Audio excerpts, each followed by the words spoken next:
What's going on, everyone? How you doing? This is Young Black Expats here in beautiful Puerto Rico. You know, special shout out to the people who sent us love and light as Donna's mother passed late May. And so, you know, we've been really going through it at the time. She suddenly passed. And so thank you for all the condolences. We really appreciate that. Not only her mother died this year, my father died last year. So it's just been a tough time. You know, you never know how you take it when a loved one is lost.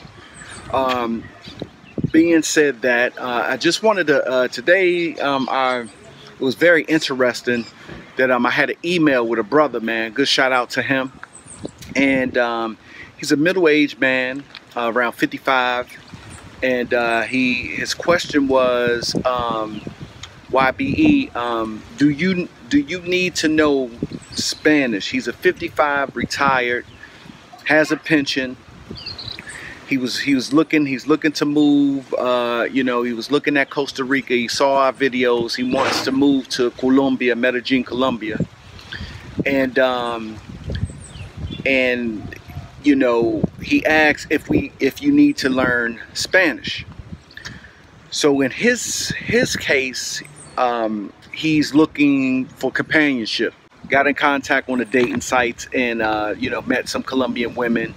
And so in that instance, he wants to know if you need to know Spanish fluently. Yes, you definitely need to know Spanish. You definitely need to know Spanish fluently. Many people go to different places for different reasons, like and you know, companionship and sexism in different countries is big, and so be it, you know, to each his own. Definitely have to beware, and you definitely need to know what people are talking about in their countries. Very important. I had a chance to meet a middle-aged brother in Medellin. So it was a good time to bring up this topic. I met this brother in Medellin and we had lunch, and he wanted me to get out this word to all the brothers that is looking for companionship in different countries. He showed me this brother. We had lunch. So this brother had documentation. He had documentation on his experience dating and dating in a different country. So he went to Colombia years ago, and you know, he wanted to travel. You know, when you get to that age, he's a blue-collar worker. He's from, you know, the South. He worked all his life, never been married, went home, you know, did his job, went home, and he retired. So, you know, he's at that age that he wants to enjoy himself, go around the world, look for companionship, things of that nature. So he decided to go to Colombia.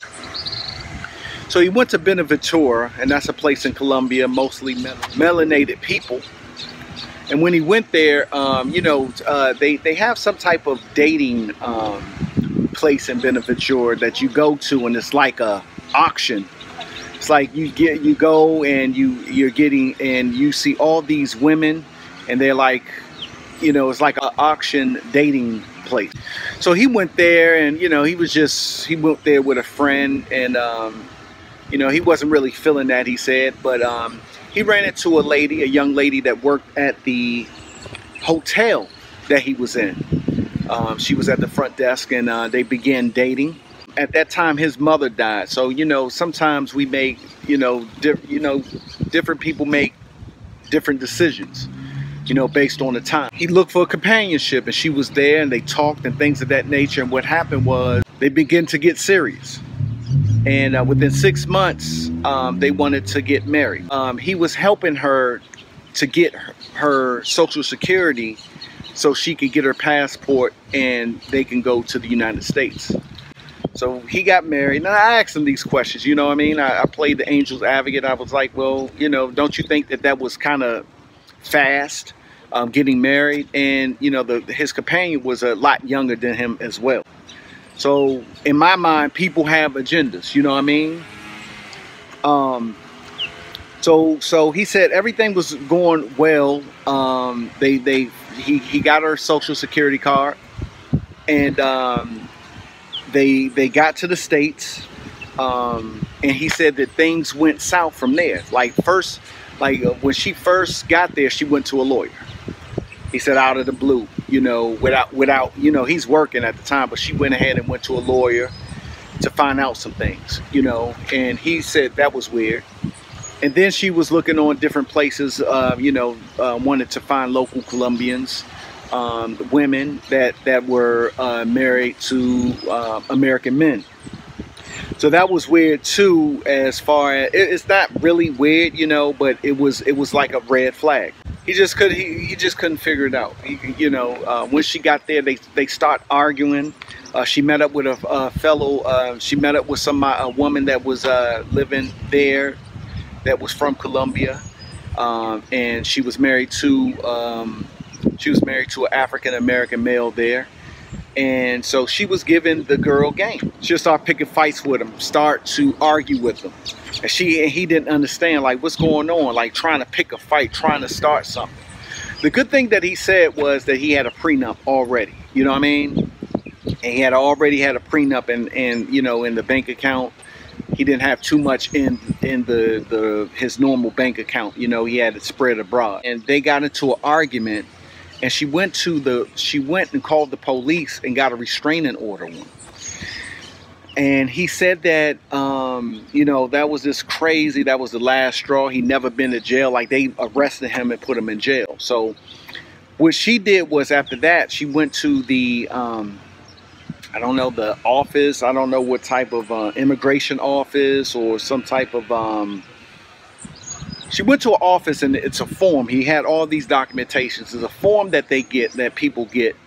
And there's a question on that form that states that if you feel threatened at any circumstances, married, I mean, if you just feel threatened at any circumstances, and I'm paraphrasing this, and that you can check this question, and you will be able to apply for your green card within 90 days, I believe, something like that. So he showed me the documentation and the paperwork, and I'm like, wow. And he's just like, beware. He want people to beware, because what happened was, you know, he went to his lawyer, and his lawyer said, look, 9 times out of 10, most people do this. That's what they do, and the system is built against you. Like, you're not going to win this.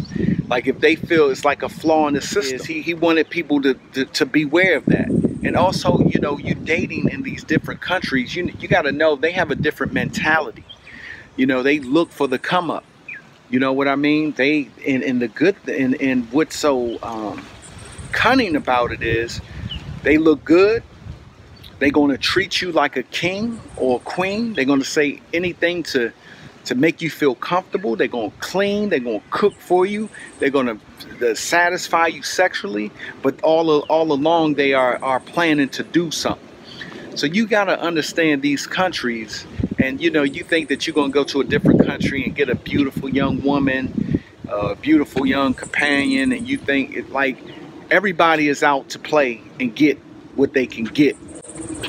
So, you know, just beware. Yeah, you definitely have to know that language in order to when you're dealing with that. When you're dealing with companionship, dating, and going out there like that, like, you gotta know what you're doing. You gotta beware, be aware as well. And when you come into these countries, don't think that you know, you're going to just jingle, you know, have money, and you think, you know, you can be, you know, you can be set up. You can be, you know, a lot of things, you know, in these different countries, man. They'll be your best friend to get what they want from you. They'll be your best friend if they know you got money. So just look out, man. You know, make sure you subscribe to Young Black Expat. If you like it, hit the like button below. Make sure you follow us on YouTube, Instagram, Facebook, and make sure you get the ebook too. Make sure you get the ebook. Support the family. And we'll see you next time. Peace. Hey family, thanks again for all of your support. Also check us out on Facebook, Twitter, YouTube, and Instagram. And don't forget to check out our new ebook, All the Things That You Need to Know Before You Decide to Move Abroad. Peace.